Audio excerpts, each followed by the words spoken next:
Welcome, members of Westside and anyone else joining us in our study of Genesis chapters 12 through 50. We are today on lesson 6. We'll be covering it in two parts like we did last week. We have 4 chapters to cover, and there's a lot of material. So tonight we'll cover Genesis 28 and 29 of lesson 6, and then 30 and 31 I'll post on Friday. Uh, as you know, we're in the story of Jacob. Jacob has been sent away by Isaac to find a wife among the families that descended, the family members that descended, or rather not descended, that were of Abraham's clan, that were back in Haran. And Haran, remember, is at the top of the Fertile Crescent. I'll show you a map again. So he has a long journey to go from Palestine back to the same area where Isaac found Rebekah. Now will be sent back to Rebekah's brother. Jacob will be sent back to Rebekah's brother to find a wife. So remember the animosity of Esau and all of what we encountered in the deception of Jacob to his father Isaac in receiving the blessing. All of that's going to play into the stories as we go forward. And when we get to chapter 28, as one man has said, there's really a poor chapter break. You remember chapter divisions came much later in the Bible, just simply so it would provide us a way of finding the same passage together in a very easy way by just referencing a chapter and verse. But sometimes they just simply are not divided well. And this is an example of it. Because when you read verses 1 through 5, it really belongs in chapter 27. When Rebecca comes and uses as the excuse, she has heard that Esau wants to kill Jacob, murder Jacob because of stealing the blessing, but he's going to wait till Isaac dies. And so Rebecca uses as her reason to Isaac, I loathe my life because of the Hittite women. That would have been who Esau married. Remember, we saw a verse earlier that said they were a grief of mine to Isaac and Rebekah. So she said, if Jacob marries one of the women of the land, what good will my life be? How can I dare live and be vexated by the same kind of woman that Esau, the same kind of women that Esau married? So that is the reason that she uses with Isaac. Really, then, when you read it verse 1 through 5, Isaac calls Jacob in, tells him not to marry a Canaanite woman. So that really connects back with what has happened. There's not a clear or a really good chapter break here. And then 6 through 9 end with Esau seeing that Isaac blessed Jacob, sent him away to find a wife like he had found their mother, Rebekah, in among the kinsmen of Abraham. And so that now Isaac has done the same thing with Jacob, and that he saw that the daughters of the Canaanite, the Hittites, did not please his father, and so or please Isaac, and that's at verse 8.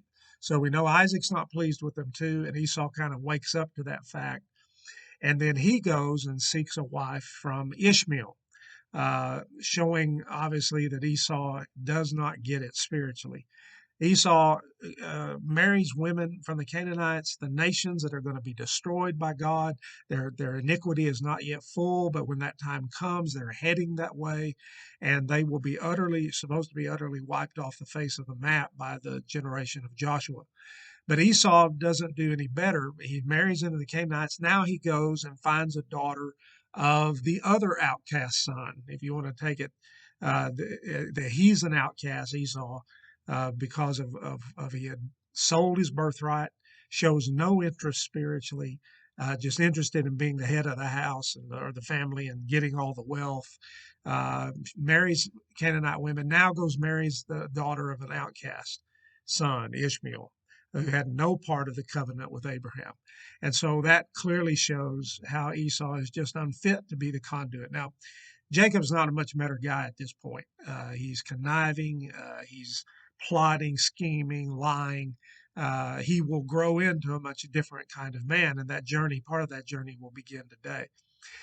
We call it an inclusio because if you go back to chapter 26, at the very end, it says Esau was 40 years old and he marries the 2 Hittite women.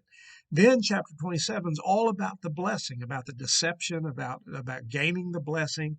And then Esau comes and finds out that he no longer will get the blessing, and the kind of blessing Isaac gave him was not much of a blessing. But he said, Isaac told him, he said, Jacob will be blessed. Jacob is now the one that through whom will come the covenant blessings of Abraham. So we say Abraham, Isaac, and Jacob. Should have said Abraham, Isaac, and Esau, Esau being the oldest, but he for his lack of spirituality and God's choice, showed himself not to be worthy of that. Now we end with his second marriage. And so that really does mark all of that material as belonging together. Often ancient writers, both in the Old and the New Testament, would do what's called an inclusion, an inclusio, meaning that it begins with the same material, ends with the same material. And that tells you it goes together. The marriage of Esau, the first marriage of Esau, the last marriage or the second marriage of Esau. And so that really tells you that all of that material belongs in chapter 27.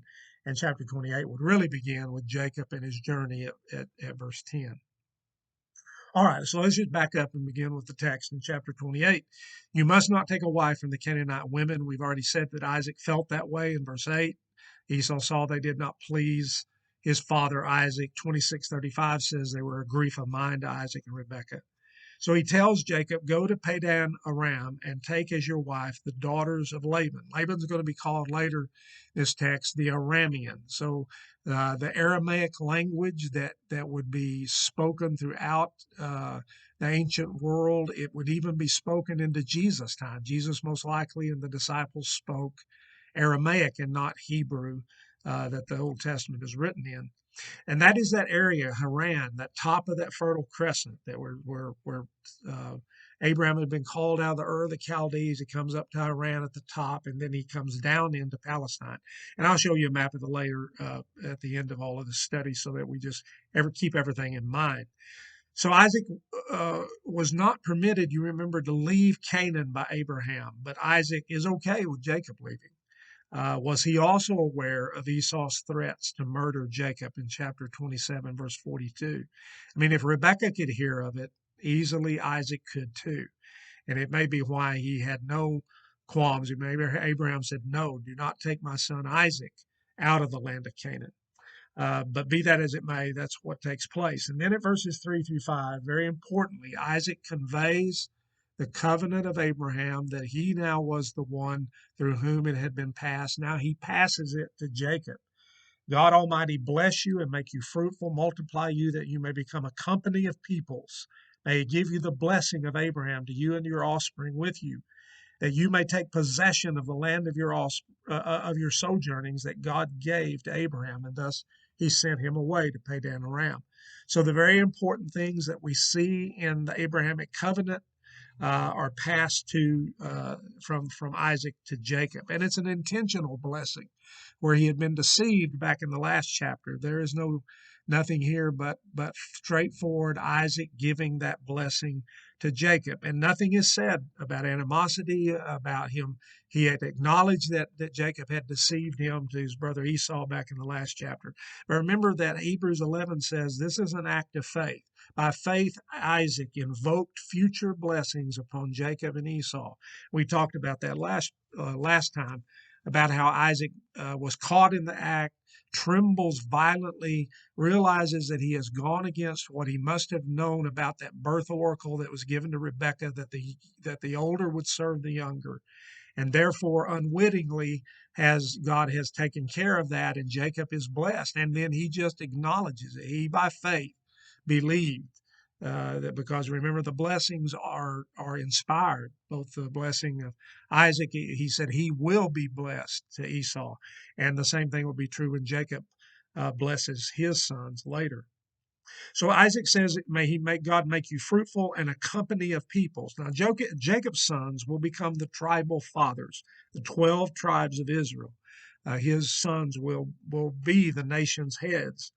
And where Abraham had descendants that ultimately came to be the Arabic peoples we know today, in addition to the Jewish people, Jacob is only going to father the Jewish descendants. So how is he a company of peoples? Because peoples means the nations. In fact, later, chapter 35:11, same thing is said there to Jacob, and it's called a company of nations there. And that's exactly what it means here. So how was that fulfilled if he's only going to father the Jewish nation, which is what he did? And ultimately, that has to find its completion spiritually in Jesus, in the work of the Messiah to bless all nations of the earth, and that the church is going to be made up of both Jew and Gentile alike. And I believe you're seeing the forerunner of those kinds of statements that we know in the New Testament in some of the statements we see in the Old. So we saw already the idea that Esau saw that these wives did not please, and so he goes to Ishmael. He doesn't ask Isaac about it, seeks a wife from the outcast son, separated from the covenant of Abraham. It just shows that Esau has no spiritual understanding, discernment at all, and really is not fit to be the one through whom the Abrahamic covenant would be fulfilled. So Jacob leaves Beersheba in the very southern part of the Negev and goes toward Haran, and he spends the night at a certain place that he will rename Bethel, or Bethel, as we say. Luz is the name of it at this time when the Canaanites controlled it, but we will know it all through Bible history as Bethel, or Bethel, as it would be said. The English Standard footnotes that as he dreamed, he saw a great ladder, probably more like a flight of steps, or we would think of a great staircase. So it's a visible symbol of the real and uninterrupted fellowship between God and man, between God in heaven and man on earth. The angels were descending and ascending, descending to earth and ascending back to heaven. They're taking care of the needs of men and bringing down the assistance and protection of God to man, as Kyle would say in his commentary. In John, the first chapter, verse 51, there's a really interesting use of this analogy, not exact statement about it, but just in using the words, that when Nathaniel says, Rabbi, you're the Son of God, when the disciples are being chosen, the 12 apostles are being chosen, and Jesus said, I saw you while you were under the fig tree. And Jesus said, because I said to you, I saw you under the fig tree, do you believe?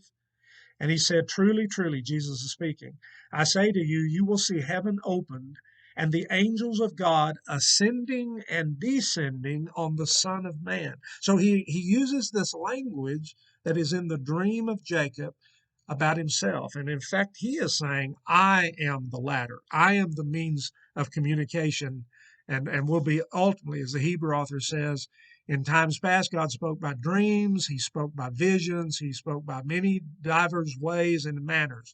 But in these last days, he has spoken unto us by his Son, by Jesus Christ. So Jesus is that ladder. He is that staircase of communication between God and man. And he is the mediator, as Paul writes in 1 Timothy 2 and verse 5, there is one mediator between God and man, the man, Christ Jesus. The Hebrew literally says that the ladder is placed toward earth, not as the English Standard and a lot of the other modern translators translate. Unlike the Tower of Babel in Genesis 11, that men sought to build to the heavens so that they could remain great and in effect from man to God. It is God that is the one who contacts. It is God that the one, because man has broken that relationship between him and God by sin. Hootman says in his commentary, the narrator wishes to express that the communication between heaven and earth is established by an initiative from on high on the part of God. The contact between heaven and earth exists by the grace of God. And I think that's exactly the case.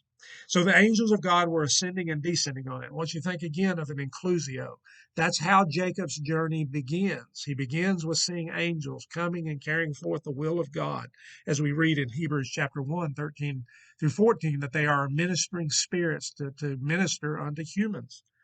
In chapter 32 and 1, when he is about to enter back into the land of Canaan, what we will find is there is a double camp. There are angels in another camp that parallels Jacob and follows along with him. So again, an inclusio like with Esau's story, it is an inclusio with Jacob. Angels are with him in the beginning, and they will be with him when he comes back again, carrying out the wish that God will bless Jacob because of the Abrahamic covenant and blessings being passed on to him. So for the first time, God speaks that. Isaac has said it, but in verses 13 through 15 of chapter 28, God speaks and conveys that Abrahamic covenant to Jacob. So now we have passed from Abraham to Isaac. The story now is Jacob's, of the three great patriarchs as we speak of them.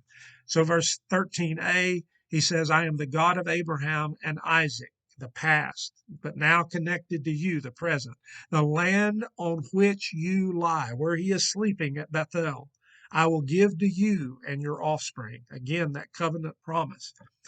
Look to the four corners of the earth, to the west, to the east, to the north, and the south, because I will give you this land. And from Jacob unto all mankind, at verse 4, to the latter part of verse 14, in you and your offspring shall all families of the earth be blessed. Again, that messianic hope of Jesus Christ, as we know in the New Testament, by which all people, Jew and Gentile alike, are going to be blessed. Jacob awakens then from this dream, and he begins to spiritually awaken as well. He still sees God as in this place because he names it Bethel. El, as you know, if it's in a name, means God, and then the other part describes something. For instance, Daniel, God is my judge. Ezekiel, you can see a lot of names in the Bible. This place name, Bethel or Bethel, means house of God, the very place where God was.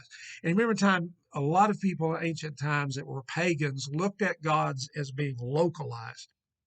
Jacob is his whole learning experience and all of that is being expanded. And along the way, he will come to say much better things about God, to understand much better about the eternal nature of God. But he is awakened. He is afraid, it says. He was afraid.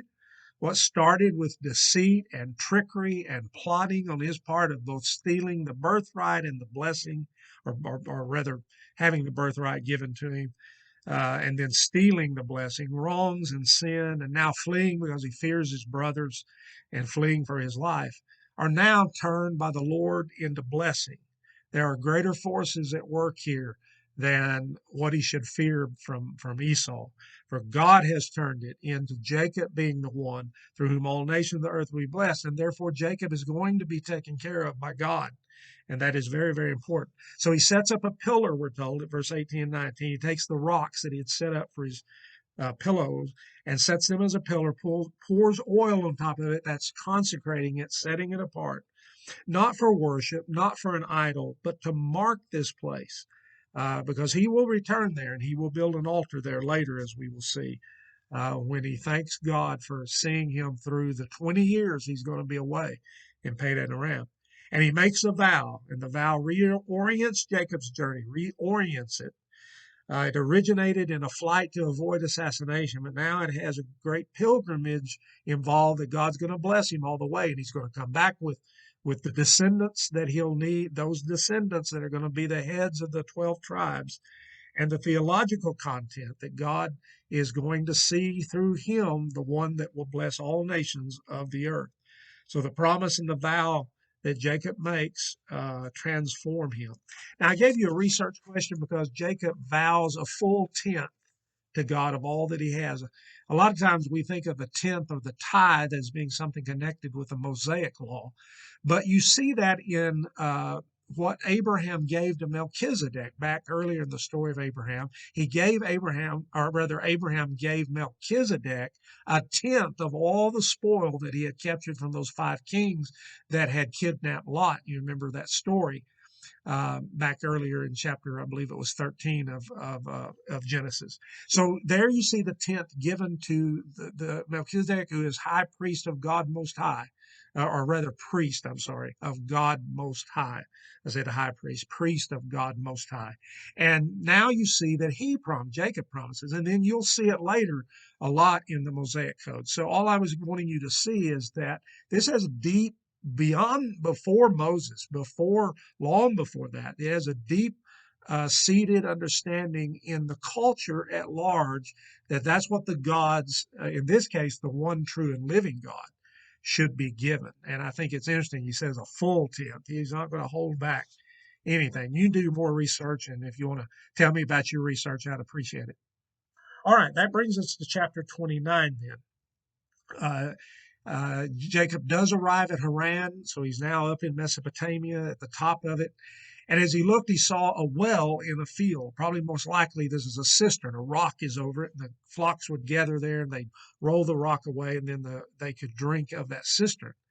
That this happens on the heels of God's promise of guidance would clearly indicate that this is not a coincidence. He's about to be at the very place where Laban's daughter is going to show up. And again, people in the world say that's just good luck, just coincidence. But no, we know that God is guiding this. It's not time, Jacob said to the shepherds that were there. He asked them, do you know of Laban, the son of Nahor? And they said, we do. And is it well with him? It is. And behold, here comes his daughter, Rachel, with his sheep. And so it's striking to me. It's not time. It wasn't the time of day. Maybe he's trying to disperse those shepherds back to their jobs so he can uh, uh, maybe be there to visit with Rachel on his own.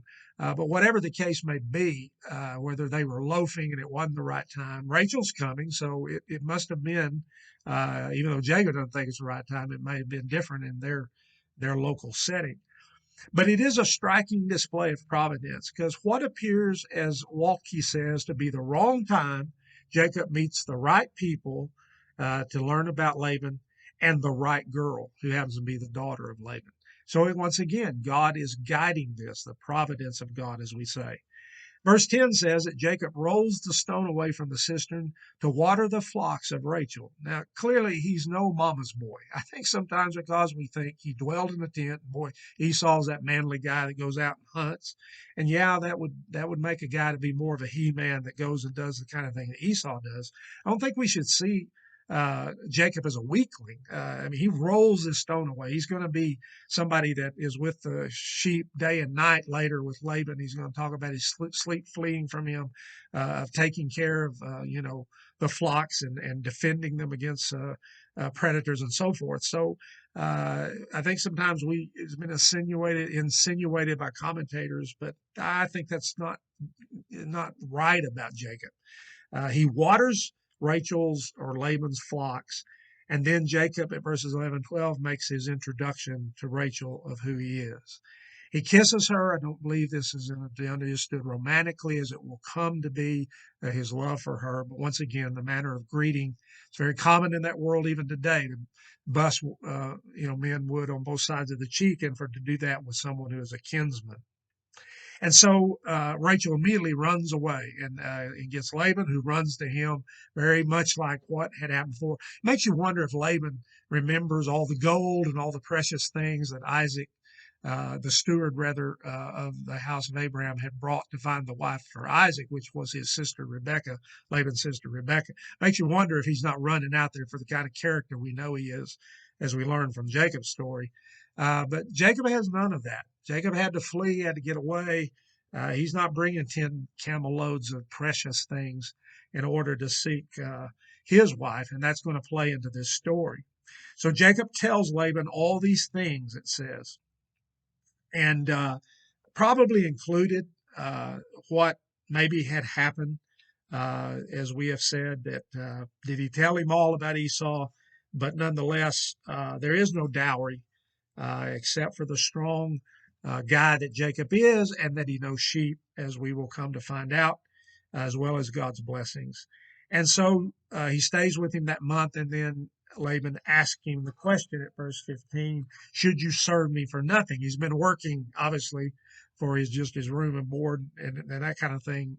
Laban's going to be that kind of guy. He's going to always see the money end of it. What can he get out of Jacob? Tell me, what will your wages be? And for the next 20 years, as Waltke says, Jacob and Laban's relationship is like an oppressive overlord to a slave rather than a beloved uncle to help a family member get started on his own. And that's what Jacob will charge him, by the way, in chapter 31, 38 to 42, that he changes wages 10 times, things we don't know are not included in the story.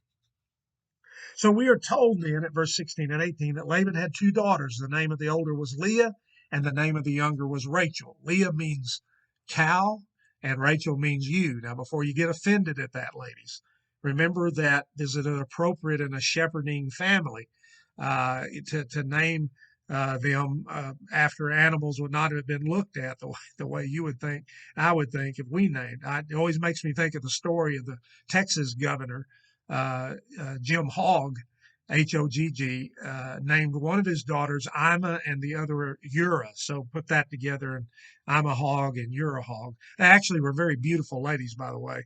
But anyway, sometimes names, don't go along with the beauty of someone. And we're going to see that in the case, especially of Rachel. But we see Laban, rather, their father, bargain with them like they were a cow and a ewe, and use them like so much livestock to be bought and sold. And they will claim that too when they have to meet with Jacob clandestinely in a field. When he's about to go back, God has told him to go back to Canaan. Chapter 31, 14, and 15. They're gonna accuse their dad of the same thing.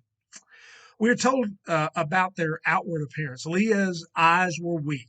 Been lots of debate about what that means, and no one knows for sure. You can read it all. Some have thought it's positive. Very few have thought that. Most have thought. I think it indicates very clearly in the text, whatever it means, she's not as beautiful and therefore as desirable as is Rachel. For Rachel was beautiful in form and appearance. I mean, she was the whole package, as we would say. The guy was looking, young man was looking, you would notice Rachel, is what is being said. But it's the very thing we warn our children about. We warn them not to do. Do not seek somebody simply because of how beautiful or handsome they are as a potential mate. Who are they spiritually? And I think as you read the story of Leah and Rachel, you see a reverse that Leah is going to become, or Leah, Star Wars kicked in there. Leah is the more spiritually minded, I think, as the story will play itself out. I preached a lesson a while back about that, so I won't reiterate all that here, except to say to you that there's nothing ever said good about Rachel in the Bible. This is incidentally the only good thing that is said about her. There's nothing really said about her from a spiritual standpoint. And it contrasts, I think, sharply Jacob's choice of what he looks at with the choice of the steward. Remember that when he came to seek Isaac's bride, he prayed, "Let the girl that comes first offer me a drink, and then may she water my camels." And remember, that's no little thing. A camel, the thirsty camel, can drink 25 gallons of water, and he had 10 of them. And Rebecca's the one that comes out and does that. Before the text says that Rebecca also was beautiful. But the man was older and he was seeking the right kind of thing, character, where Jacob is thinking like a young man and looking only at the outward. And so he says, he gives the wages himself, Jacob does. "I will serve you 7 years for your younger daughter Rachel." That will be his dowry. He has nothing. Remember, he's brought no camels laden down with everything. It's only the sweat of his and the work of his hands that he will pay that bride price.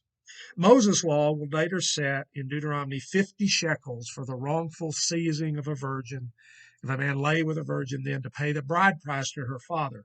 And in a dishonorable situation that happened, 50 shekels. If blue collar laborers, as has been suggested by commentators, made a shekel a month or a half shekel a month, Jacob's price was a shekel a month, 84 shekels versus what would have been the price later in the book of Moses. So he goes way over the top. And so it says that those years were seemed as nothing. So Jacob served for Rachel 7 years. They seemed to him but a few days because of the love that he had for her. So he had grown very, very passionate and in love with her. And so it came time then, "Give me my wife." And again, it's analogous to Joseph and Mary in the New Testament. Jacob and Rachel are considered husband and wife, even though for those 7 years no other man had a right to her, but the sexual union could not take place until the end of the 7 years. So young people, and note that a lot of times liberals argue that, well, you just can't expect youthful hormones to be able to abstain from sexual relations. How does this passage fit that? Think about that. Jacob and Rachel both had to restrain themselves for 7 years as their passion grew for one another. And it's possible to do that. We just expect so little, and the people that are like pagans in our day just simply cannot see. I mean, you would have sex with your boyfriend or girlfriend before you're married, and that simply is not God's will, not the way God would want things to be. And this text shows that young people can abstain. When it came time, then he threw a great feast, which would have been in those ancient times, much like probably in the New Testament, a week-long affair, maybe longer in their case. But in the evening, it says at verse 23, Laban took his daughter Leah, Now, remember earlier when Laban answers and accepts the 7 year offer to work by Jacob for Rachel, he says it'd be better to give her to you than to a stranger. He says her. Was he even plotting then? He doesn't. Though Jacob says Rachel, he just says her. As you'll find how manipulative and conniving that Laban is. He takes the daughter Leah and brings her to Jacob. Now we might think, how did he not know? Again, you're not turning on electric lights. It's under the cover of darkness. The bride would be veiled, most likely. It's going to be in a tent that is within earshot, as weird as that sounds to us, of the family. There could have been wine at the feast, most likely was. There's a lot of explanations. Could have been factors that explain why Jacob does not detect Laban's decision until the text says that the next morning he awakens and boom, it's Leah. And my version has it with an exclamation point. I thought this comment by Nathan Ward in his commentary was very insightful. He says, the deceit in darkness is the first portion of poetic justice served to Jacob for his deceit of his blind father, Isaac. Just as Isaac was in the dark, Jacob deceived him. Now Jacob is hugely deceived, terribly wrong. As he says in verse 25 and 27 to Laban, what is this that you have done to me? Can you imagine all the emotions and what may have been said that morning, and the looks and just the anger and all of those frustration that we're just told the bare minimum. Surely Esau's wording is words are in Jacob's mind and conscience, as he had schemed and deceived and plotted against his brother to the same terrible degree as that happened to him. Jacob's accusation, by the way, is wholly against Laban. He doesn't lay it at Leah's feet. Leah would have had virtually no say in this matter. It would have been up to her father what to do, and that's what he did with her. I think about poor Leah, how much she must have been treated wrongfully by Jacob. Remember, he said, "Fulfill her week," and then at the end of that, we'll give you Rachel. And immediately, it would seem that he goes to Rachel and does not sleep with Leah, and maybe only slept with her when she is impregnated. Can you imagine the terrible life that Leah was forced to live, at not being loved by her father, not being loved by her husband? So for another 7 years, then he served Laban, and Laban's offer of the wages that time. So 14 years he's going to stay. At least at this point is what we know. He'll stay 20. Verse 31, though, says, when Yahweh saw Leah was hated, he opened her womb. Now, hated here is not meant in the sense of animosity, but of loved less. That clearly Jacob had wanted Rachel, and now that has been dashed. He has spent the first night of the wedding with Leah, but he does not care for her, and he should have. He should have overcome those things. While Leah's earthly father terribly misuses her, deception of Jacob to take her, her heavenly father takes note of her misuse by her husband. And since giving sons to a husband was very important in that day, to give them an heir, the firstborn Reuben, that comes from Leah. And for the agricultural work, the wealth that would come to a family was uppermost in women's minds and in men's minds of that age. You witness Sarah and Rebekah and Rachel, all of their angst at being barren. The Lord provides for the unloved Leah to give Jacob 6 sons. So half of the tribes of Israel are going to be headed by sons that come from Leah. And so very quickly, the 4 that are born, and I want you to note how important what she names them are. Reuben, the firstborn. And that means, it sounds like to see, look, a son. So she acknowledges Yahweh's gift and hopes that that will draw Jacob to her.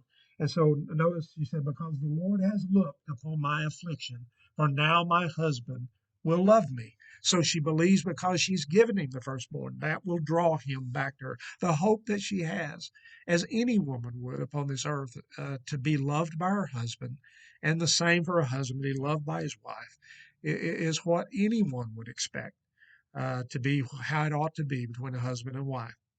And so it goes on. He's still with Rachel. And so the second son is born.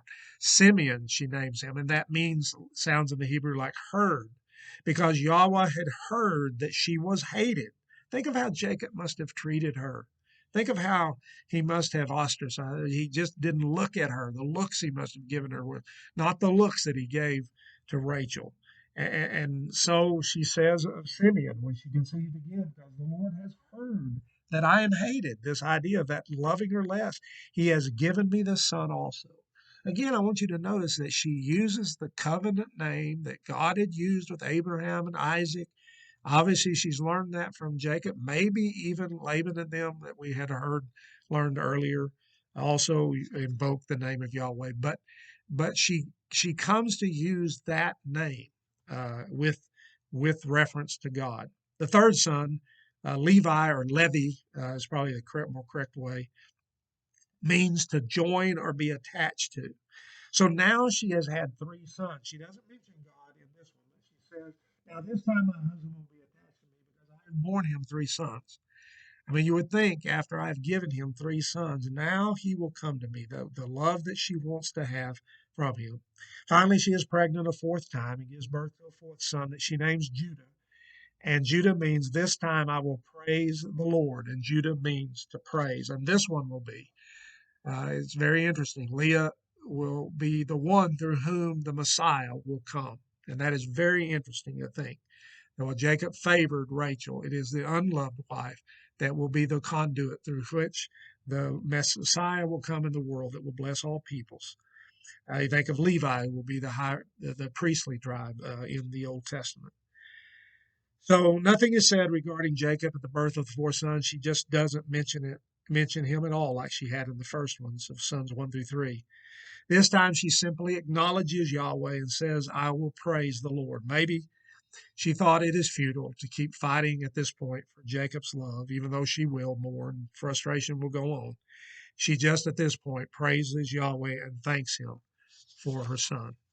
All right. Thank you very much for listening to the things that we have presented. And again, we will do the second half of lesson 6, and I will post that video on Friday.